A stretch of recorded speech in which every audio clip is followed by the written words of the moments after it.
Bonjour Alain Carignon, merci d'être là. Vous êtes président du groupe d'opposition au conseil municipal de Grenoble.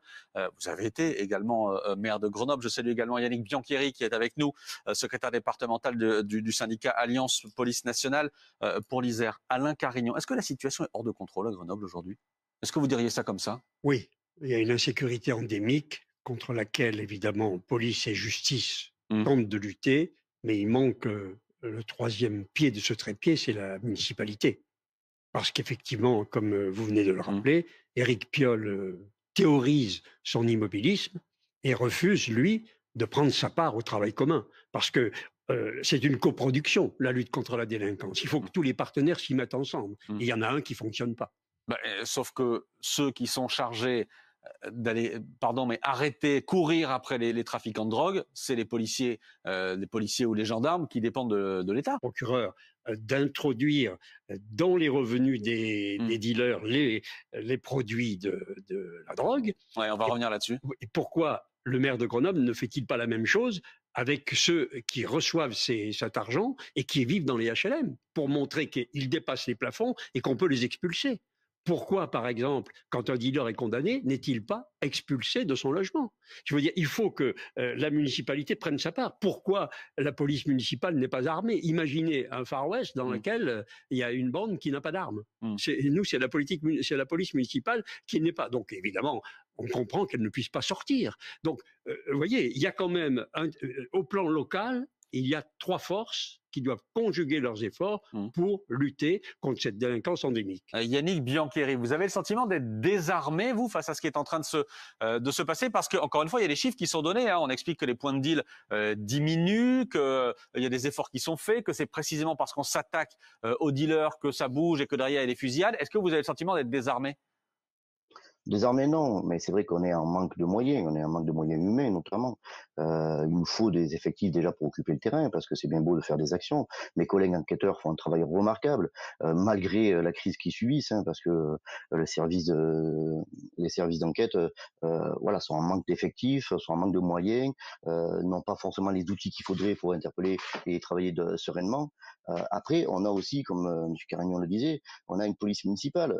Ils sont à hauteur de 115 effectifs, je crois, la police municipale. C'est à peu près le déficit de la police nationale. Donc, mais cette police municipale a fait le choix le maire, M. Piolle, a fait le choix de ne pas les armer, ou d'annuler la commande que son prédécesseur avait faite. Comment voulez-vous que ces policiers municipaux puissent intervenir dans ces quartiers aussi au soutien de la police nationale qui est en manque criant d'effectifs?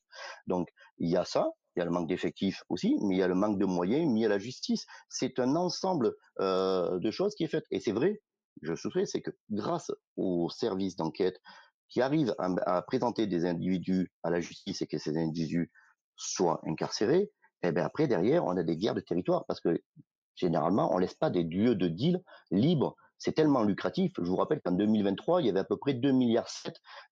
C'était ce que générait la drogue en France. On est passé à 4 milliards en 2024. Alors voilà, il y a quand même un gap. Donc c'est très lucratif et les points de deal où on peut générer de l'argent n'est pas laissé libre parce qu'on a enlevé ou on a nettoyé ou on a enlevé une tête de réseau enlevée, une tête de réseau surgit ou d'autres en profitent pour étendre leur secteur. Donc, il nous faut des moyens humains. Il faut aussi que tous les acteurs s'y mettent dedans. Parce que M. Piolle, c'est bien beau de constater, mais il faut qu'il soit acteur. Je rejoins aussi M. Carignon là-dessus. On voit bien tous les deux que vous ciblez le maire de Grenoble. Je voudrais revenir sur ce qu'on a appelé la stratégie Al Capone, c'est-à-dire aussi de s'en prendre à l'argent, d'essayer par tous les moyens de stopper les dealers. Il y a depuis 2023 une possibilité du côté de Grenoble et qui est utilisée, c'est que quand un dealer est arrêté, qu'il est condamné, qu'on voit l'argent que lui a rapporté le trafic de drogue, on inclut cet argent dans ses revenus, et s'il dépasse les plafonds, on lui supprime par exemple les allocations qui sont versées. Est-ce que ça, pour vous, c'est la bonne stratégie? Il y a 55 dealers qui ont été touchés par cette mesure-là. Est-ce que pour vous, c'est la bonne stratégie? C'est la très bonne stratégie au niveau local et au niveau international. Évidemment, on comprend bien que c'est par l'argent. Mais c'est très exactement ce que vous indiquez. Ce qui est fait par le procureur et la caisse d'allocation familiale, pourquoi ce n'est pas fait par la ville? Pourquoi? Puisque quand ce même dealer auquel on supprime les allocations familiales, il vit dans un HLM au-dessus du plafond. Il a des revenus supérieurs.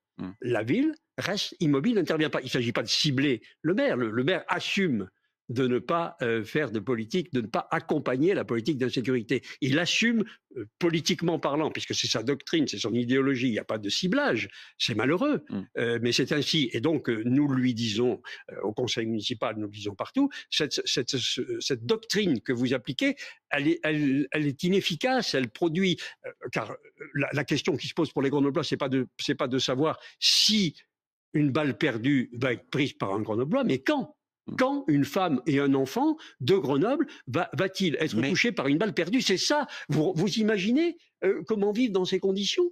Dans une ville comme celle-là? Quand vous ciblez le maire de Grenoble, Éric Piolle, lui dit à l'État, mais donnez-moi plus de moyens, donnez-moi plus de policiers. C'est eux qui sont, encore une fois, chargés d'aller chercher les dealers.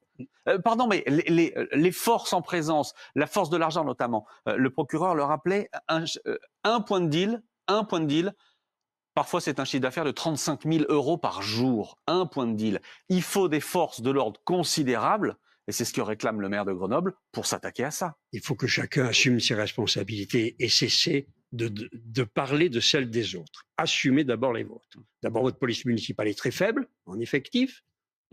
Elle ne sort pas le soir, évidemment, puisqu'elle n'est pas armée, c'est pas possible. Donc, prenez des mesures. Pourquoi vous refusez les caméras de vidéoprotection? Pourquoi vous refusez un PC opérationnel 24 heures sur 24 qui vienne en appui à celui de la police nationale? Voilà, que la ville prenne sa part du travail. Je dis pas qu'avec ça on résout tout, mais si elle ne le prend pas, Grenoble va continuer à s'enfoncer, des quartiers entiers sont ghettoisés, ça a des conséquences considérables parce que c'est la valeur des biens qui s'effondre, c'est la classe moyenne qui souffre, c'est les classes les plus modestes qui sont affectées, c'est des gens qui sont prisonniers d'un système et donc il faut vraiment les aider à en sortir. Merci Alain Carignon d'avoir été là, je remercie également Yannick Biancheri qui était à distance avec nous, on va se retrouver dans un instant.